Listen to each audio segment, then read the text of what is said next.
The boy's scream never reached the street. It was trapped, swallowed, by the tiny cement room hidden under the old brick house in Adelaide. A room the police would later call the pit. A flashlight slid across the cold floor. A detective froze. There, scratched into the wall by someone desperate to claw their way out, were 3 shaky words. The family took U.S. And in the corner a bundle of old clothes. Inside the pockets, they found IDs, young men who had been missing for years. At that moment, every officer understood the same terrifying thing. This wasn't a random crime. This wasn't one person. This was a network. A secret group Australians whispered about for decades. The family. A suspected sex ring. A group believed to abduct young men, abuse them, and make sure they never came back. But the bigger question was the one no one could answer that night. If this room is real, where are the people who built it? And how long have they been watching?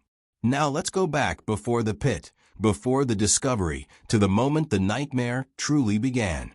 It started quietly. No screams. No clues. Just a boy named Matthew walking home from the bus stop on a warm night in 1983. He never made it to his front door. People thought he ran away, or maybe got lost. The police searched the parks, the beaches, the nearby sheds, but nothing. It felt like a sad, simple mystery. A low event. A quiet disappearance. But 2 months later, it happened again. Another boy. Same age. Same area. Gone. This time, the police started to worry. Parents kept their kids inside. Neighbors locked their doors before sunset. Rumors began to swirl about a strange white van seen near both disappearances. Still, no one imagined they were dealing with something organized, something planned. Not yet. Because the first extreme event was about to hit. A fisherman was checking his nets early one morning. Fog sat heavy over the water. He noticed something floating near the bank. Something pale. He thought it was a drunk person sleeping it off. But when he got closer, he froze. It was a young man, barely 18, weak, shaking, and covered in bruises. He was alive, but just barely. When the police questioned him, he whispered for words that changed everything. They kept us underground. Before anyone could ask another question, his body went into shock. He passed out. And when he woke up hours later, he said something even worse. They called themselves the family. The hospital room was silent except for the slow beep of the heart monitor. The young man, the one pulled from a river, kept staring at the ceiling like he was afraid something would drop down from it. Like he had been trained to expect danger from above or below. Detectives stood around his bed, waiting for him to speak again. His voice was shaky, thin, almost gone. He said only one thing at first. They watched us even in the dark. The police leaned closer. But the moment they asked who was watching, he shut down. His eyes went wide. His hands trembled. He whispered, "No names. They hear everything." And then he started crying, quiet, scared, like a child. The detectives stepped into the hallway. They had nothing except a terrified survivor. And a name whispered like a curse. The family. It didn't sound like a normal gang. It didn't sound like a normal case. It felt bigger, older, organized. And the detectives needed answers, fast.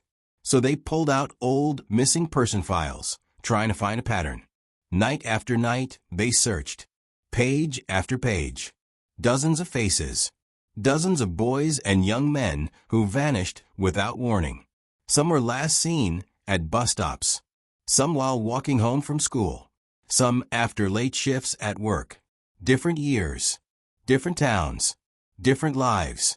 But one detail kept repeating. A white van. Always a white van. It became the only lead they had. The next week, a patrol officer spotted one parked outside an old abandoned warehouse on the edge of town. The windows were blacked out. No plates on the back. No reason for it to be there. The officer called it in. Backup came fast. 3 cars, quiet, lights off. The warehouse door creaked open with a long metal groan. Inside, the air smelled like dust, wet concrete, and something else. Something sour. Their flashlights swept across the floor. Old ropes. Empty crates. A mattress in the corner. Nothing alive. Until one of the officers pointed at the far wall. There were photographs pinned up. Dozens of them. Smiling boys. Young men. School pictures. Work IDs. Faces the officers recognized from their missing person folders. And right in the center, taped larger than the rest, was the face of the boy found at the river. Fresh. Printed recently. As if someone had been watching him even after he escaped. Before anyone could react, a loud bang echoed from somewhere deep inside the warehouse. A door. Slamming shut. Someone was still in the building. Someone who had been there the whole time. The officers froze. That bang didn't sound like something falling. It sounded deliberate, sharp, fast, like someone shutting a metal door with force. Guns drawn, flashlights cutting through the dark, they moved deeper into the warehouse. Their footsteps echoed. The air felt colder, heavier. One officer whispered, "Someone's here watching us." They followed the sound to a narrow hallway.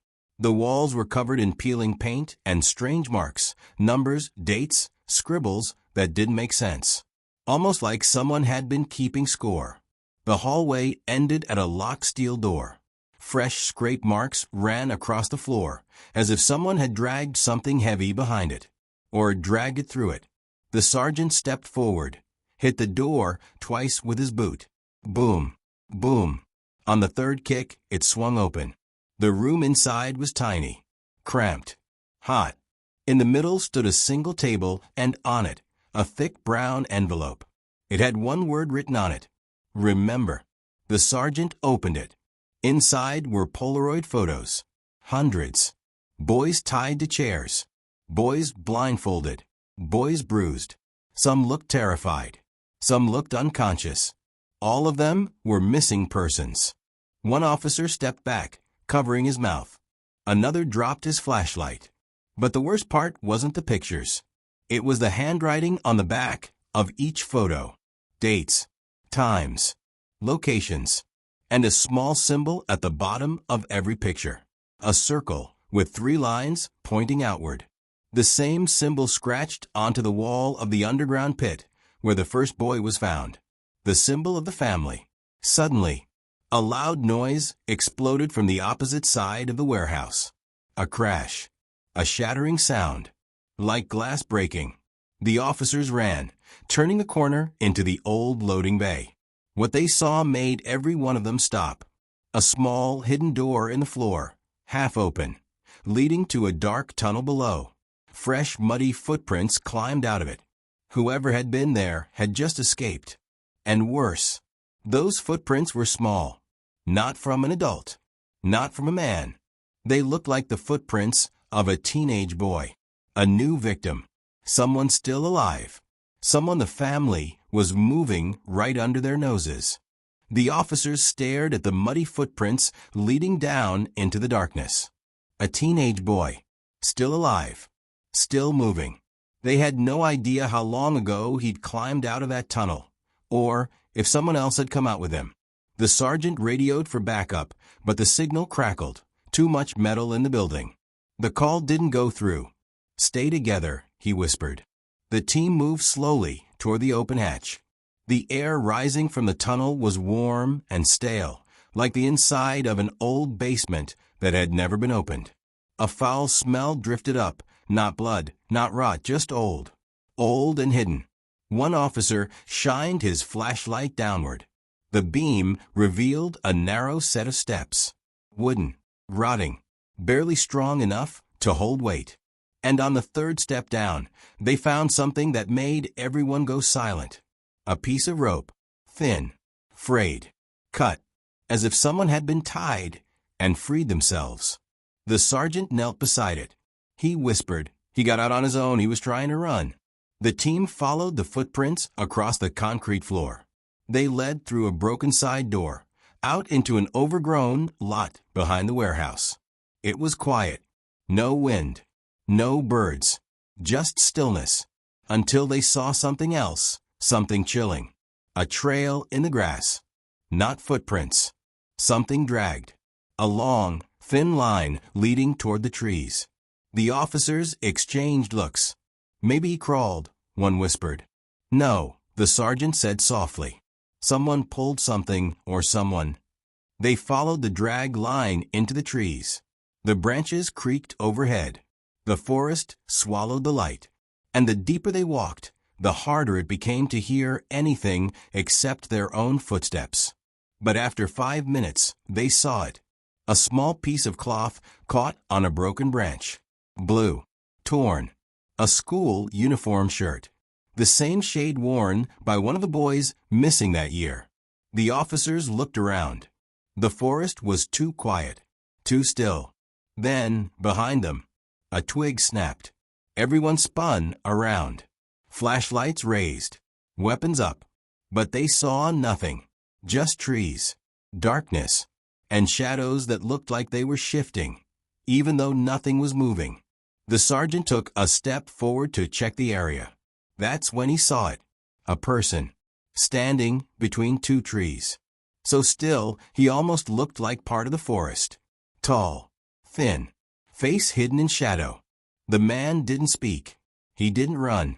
He just lifted his hand slowly and pointed deeper into the woods, as if showing them something, or warning them. No one could breathe. No one dared move. And then, without a sound, the man slipped back into the darkness and vanished. The officers ran toward the spot where he stood. No footprints. No broken branches. No sign he'd ever been there. But 10 steps ahead, deeper in the woods, they found something else. A shoe. Small. Muddy. Still warm to the touch. The missing teenager had been here minutes ago. And the man who pointed. He knew exactly where the boy had gone. The officers stared at the shoe lying in the dirt. Small. Muddy. Still warm. The teenager wasn't hours ahead. He was minutes ahead. The sergeant picked it up gently, his hands shaking. "We're close," he whispered. "He's alive." But no one could ignore the other truth. That strange man in the woods. The one who pointed. He knew this forest. He knew where the boy went. And he vanished too quickly to be a normal person walking around in the dark. The officers pushed forward, flashlights cutting across twisted branches and thick undergrowth. The forest felt tighter now, like the trees were closing in around them. Every few steps, they found new signs. Broken twigs. Fresh dirt kicked up. A handprint on a tree trunk, small, like a boy had grabbed it while running. But the deeper they went, the more the forest changed. The ground dipped. The trees grew thicker. The air grew colder. One officer whispered, "It's like he was running from something, not just running for help." They kept moving until the path split in two. One trail narrow and sharp, bending downhill. The other wide, smooth, almost like it had been cleared on purpose. The sergeant crouched down, checking the dirt. "2 sets of tracks," he said quietly. "One small, one big." The small tracks, barefoot, ran down the narrow trail. The big tracks, heavy boots, followed the wide path. Someone was chasing the boy. The officers split into pairs and followed the narrow trail downhill. The ground got slippery. Branches snapped under their feet. Then, one officer's light caught something on the ground. He froze. It was a scrap of duct tape. Torn. Wrinkled. Still sticky. The kind used to bind wrists. Someone had ripped it off in a rush. Before anyone could speak, they heard it. A sound echoing faintly through the trees. Not crying. Not screaming. Something worse. Breathing. Fast. Shallow. Panicked. The sergeant raised his hand. "Lights down," he whispered. They dimmed their flashlights and crept toward the sound. Every step made the breathing clearer. Someone was hiding. Someone terrified. Reaching a small clearing, they saw movement behind a large fallen log. The sergeant stepped forward slowly. "It's okay," he said softly. "We're police. We're here to help." The breathing grew louder, faster, shaking. Then a small hand appeared from behind the log. Then an arm. Then a face. A teenage boy, dirty, bleeding, shaking so hard he couldn't stand. It was him, the missing boy. He looked up at them with wide, terrified eyes. And before they could even ask what happened, he choked out one desperate sentence. "He's coming back. He said he'd come back." The sergeant knelt beside him. "Who's coming back? Who hurt you?" But the boy didn't answer. He pointed behind the officers, his entire body trembling. The officers spun around. At the edge of the clearing, standing between two trees, was the same man from earlier. Tall, thin, face hidden. Except this time, he wasn't pointing. He was holding something. Something long. Something metal. The officers froze. The boy's breathing stopped. And the man stepped forward. The clearing went silent. Even the wind seemed to stop moving as the tall, thin man stepped forward. Slow, steady, like he'd been waiting for this moment. The metal object in his hand glinted under the weak moonlight. Long, cold, sharp. The sergeant took a half step in front of the boy, his voice low but firm. "Don't move. Put it down." The man didn't stop walking. He didn't speak. He didn't even look afraid. He moved like someone who knew the forest was on his side, like someone who had walked these paths 1,000 times. The officers raised their weapons. "Drop it," one shouted. Still, the man kept coming. The missing boy pulled at the sergeant's sleeve, whispering, "He's one of them. He's one of the family. He said he'd take me back."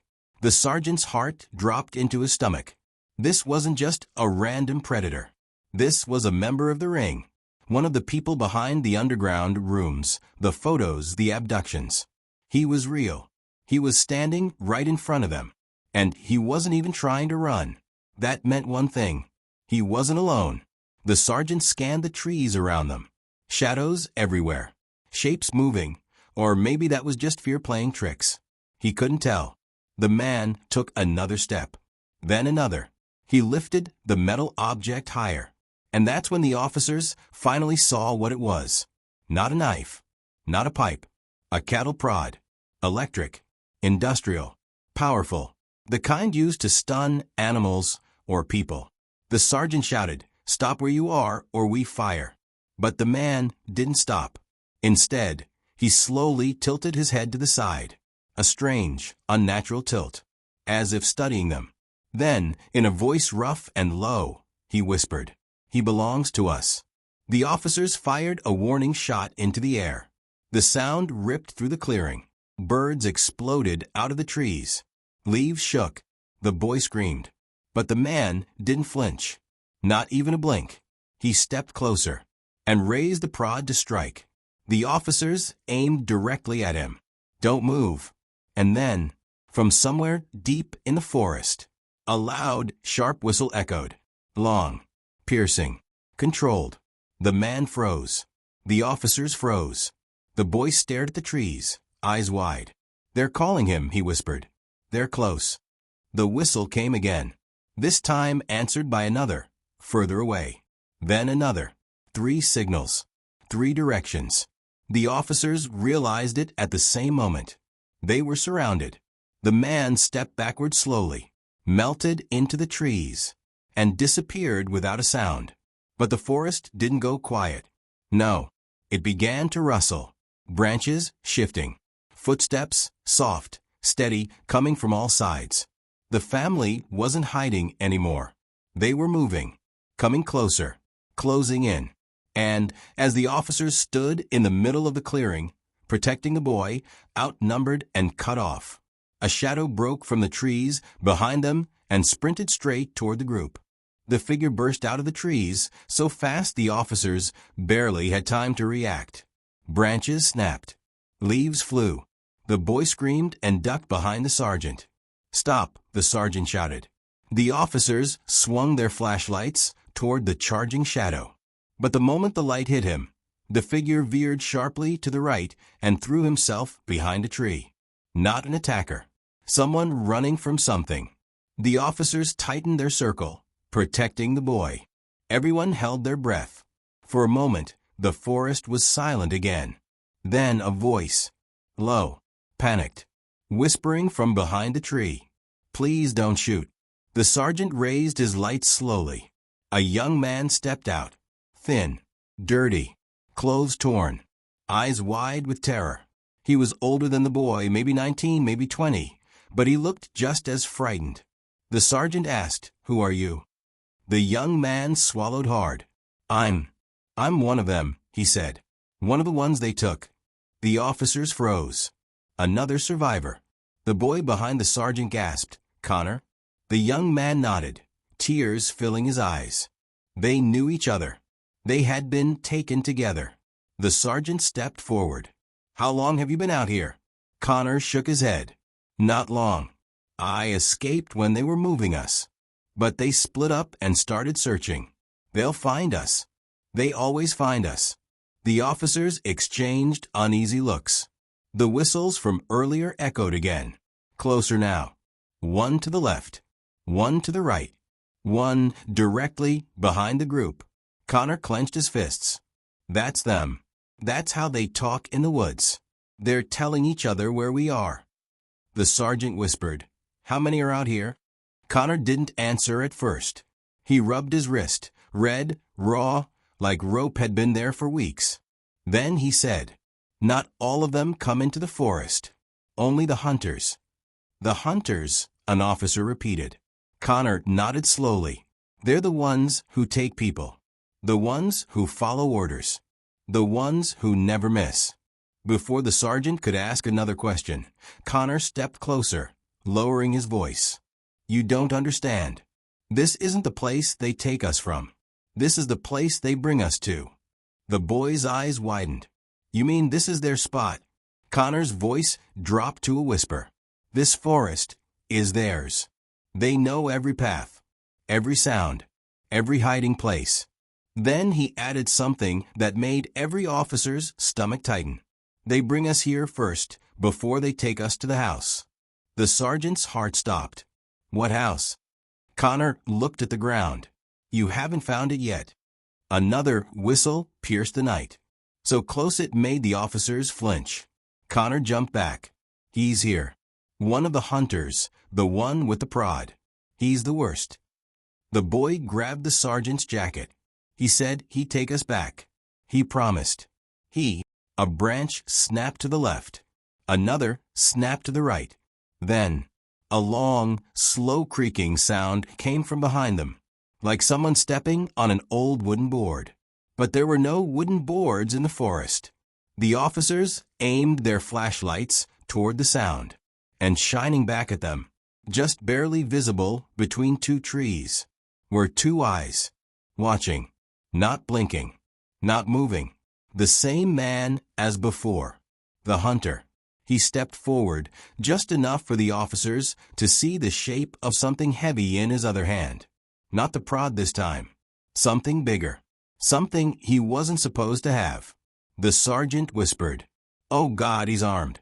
The hunter stepped fully into the light now, slow, deliberate, like he wanted them to see exactly what he was carrying. A shotgun. Old. Scratched. But deadly. The sergeant's stomach tightened. Guns were rare in Australia, and a weapon like this meant one thing. The family had been preparing for a moment just like this.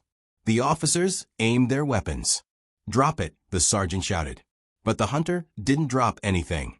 He tilted the shotgun slightly upward, not at them, but at the sky. A warning. Then he lowered it again, eyes locked on the teenage boy behind the sergeant. The boy collapsed into a crouch, shaking violently. Connor whispered, "He's not supposed to use that unless one of us escapes." The sergeant glanced at him. "So he's breaking their rules?" Connor shook his head slowly. "No, it means the others told him to." Before anyone could speak, the hunter finally opened his mouth. Just one low, gravelly sentence. "Return the boys." The forest went silent. Even the officers hesitated. Then the sergeant moved 1 inch forward. "They're under police protection," he said carefully. "You're not taking anyone."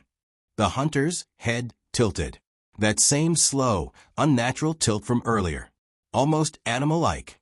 Then a faint whistle echoed behind him. Another hunter. Hidden. Watching. Then another whistle farther to the right. 3 hunters now. Maybe more. Connor's breath caught. He's not alone anymore. The hunter took 1 step closer, shotgun rising just slightly. Not enough to fire. Enough to warn. Connor grabbed the sergeant's sleeve. They don't want to fight you. Not yet. They just want us back. But if you don't move soon, they'll surround. And once they surround... A sharp crack rang out through the trees. Not a gunshot. A branch breaking. Then another. And another. Footsteps. Many. Fast. Closing in from every direction. The sergeant's voice rose. We need to move. Now. The officers pulled the boys close and began backing toward the narrow path they came from. But the hunter stepped sideways, blocking it. He wasn't running. He wasn't hiding. He was hurting them, pushing them deeper into the woods. Connor whispered, terrified. They're driving us to the house. The boy blinked. The house? What house? Connor swallowed hard. The place where they keep the ones they're not done with. The sergeant grabbed Connor's arm. Where is it? Tell us. Connor pointed trembling fingers straight past the hunter. Behind him, down the ridge. You'll see a clearing. And in the middle. A loud, violent sound cut him off. A scream. From somewhere close. Too close. It wasn't a boy. It wasn't an officer. It was deep. Full of pain. Like someone had been hit or dragged. The hunters stopped moving. The forest froze. And from the dark ahead of them, something huge crashed through the trees. Something running fast. Not toward them. Away from something even worse. A second scream followed, sharper this time. Then the crashing got louder. Branches snapping. Leaves tearing. Something was coming straight at them. And it wasn't stopping. The forest erupted into chaos. The officers stumbled backward, dragging the boys with them, as a massive figure barreled through the trees. Branches snapped under its weight. Leaves rained down from above. The sound was deafening, like a wild animal running for its life. The teenage boy clung to the sergeant's jacket, sobbing, while Connor whispered, "That's one of the other boys. He tried to escape." The sergeant's heart pounded. "We have to get them both out of here." But before they could move, the hunter in front of them shifted. Not attacking, but blocking their way. The shotgun gleamed under the moonlight. His eyes cold, focused, calculating. From behind, more footsteps crashed. Not slow this time. Many pairs. Fast. The officers realized the forest was filling with hunters. The family wasn't just nearby. They were all around. Connor's voice quivered. They won't shoot, not yet. They want us alive. But they'll trap us. And if we try to run, they'll take the others, or worse. The sergeant scanned the trees. Every shadow seemed alive. Branches shook as if something huge was moving behind them. Suddenly, a low growl cut through the night. Not human. Not animal. Something in between. The teenage boy screamed, dropping to his knees. Connor grabbed him. "Stay down." The sergeant aimed at the hunter, who made no move to attack. Instead, he raised a hand and whispered something low. Almost a chant. Then the trees erupted. A figure lunged from the shadows. A man, young, thin, but terrifyingly fast. He grabbed the boy who had tried to escape, yanking him backward. The sergeant fired, but the hunter had already vanished into the undergrowth, disappearing as if he had melted into the forest. Connor gasped, gripping the sergeant's sleeve. They don't leave anyone behind. And now he's gone back to the house. He'll bring more. The air grew thick. The forest alive. Every step forward felt like moving through quicksand. Then a distant scream. Closer than before. Someone, another victim, was being dragged. The officers froze. They had no choice but to follow. Branches tore at their clothes. Roots tripped them. Every snap of a twig sounded like a gunshot. And then they saw it. A clearing. The moonlight revealed the roof of a small, decrepit house in the middle of the forest. Windows blacked out. A single dim light flickering inside. Connor gasped. The house? This is where they take the others. This is where they keep them. Before anyone could react, a shadow appeared in one of the windows. A face. Watching. Smiling. Then, the door to the house slammed open, and figures, dozens of them, emerged from the darkness. Tall. Thin. Cold. Every one of them moving with purpose. The officers raised their guns. The boys clung to them. And in the center of the group, stepping into the faint moonlight, was the hunter. He held something in his hand, something that glinted. And the teenage boy behind the sergeant whispered, "It's a prod, but bigger, stronger. They call it the collector." The hunter lifted it slowly. A cruel smile crept across his face. The officers knew then they were surrounded. No path back. No escape. And from the house behind them came a chilling sound. The echo of chains. The forest was alive with danger. The officers raised their weapons, guns trembling in their hands. The teenage boy clung to the sergeant. Connor's face was pale, eyes darting between shadows. The hunter in the center of the clearing smiled cruelly, raising the collector high. It gleamed in the moonlight, a tool meant to control, to punish, to terrify. "You won't leave with them," the hunter whispered. Then, from the shadows behind him, figures emerged. More hunters. Dozens. All silent.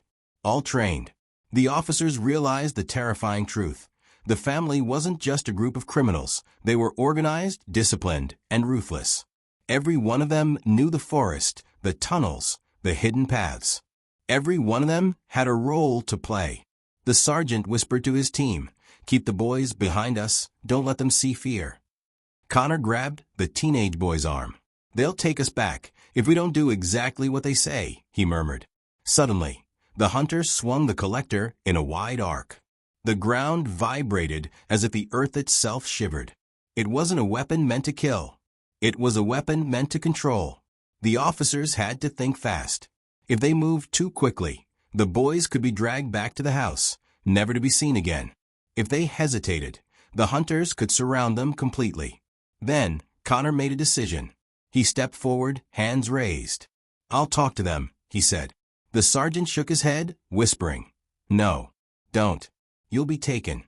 But Connor moved anyway, speaking in low, hurried tones. The hunters hesitated, confused. The teenage boy's breathing slowed slightly. The sergeant took the moment. He signaled the officers. Step by step, they edged backward, slowly, carefully, using every bit of cover the forest offered. The hunters watched. Some shifted, restless. Some called to each other in low whistles. And then something impossible happened. From the forest behind the house, a figure ran. Another escape victim. He screamed, distracting the hunters. The sergeant seized the moment. He grabbed both boys. The officers fired warning shots. The forest erupted in chaos. Branches snapped. Leaves flew. The hunters lunged after them. But the officers pushed through the trees, moving downhill, following the narrow path Connor had remembered. It was a race against time. Some hunters followed. Some vanished into the shadows. But slowly, the officers, Connor, and the boys broke free from the forest. The city lights appeared in the distance. Safety. Breathless. Shaking. Scarred. The teenage boy looked back toward the dark forest. Connor's eyes were fixed on the trees where the hunters had disappeared. And the sergeant's hand rested on his gun, still tense, still ready. They had escaped this time. But the family remained out there, watching, waiting. A secret network that had hidden in shadows for decades, abducting, controlling, terrorizing. And no one knew how many more victims were still trapped. The forest was quiet now, too quiet. And the officers knew one truth. The nightmare wasn't over. It had only just begun. The sun rose slowly over the city, but in the shadows, the family was still there, silent, patient, and deadly.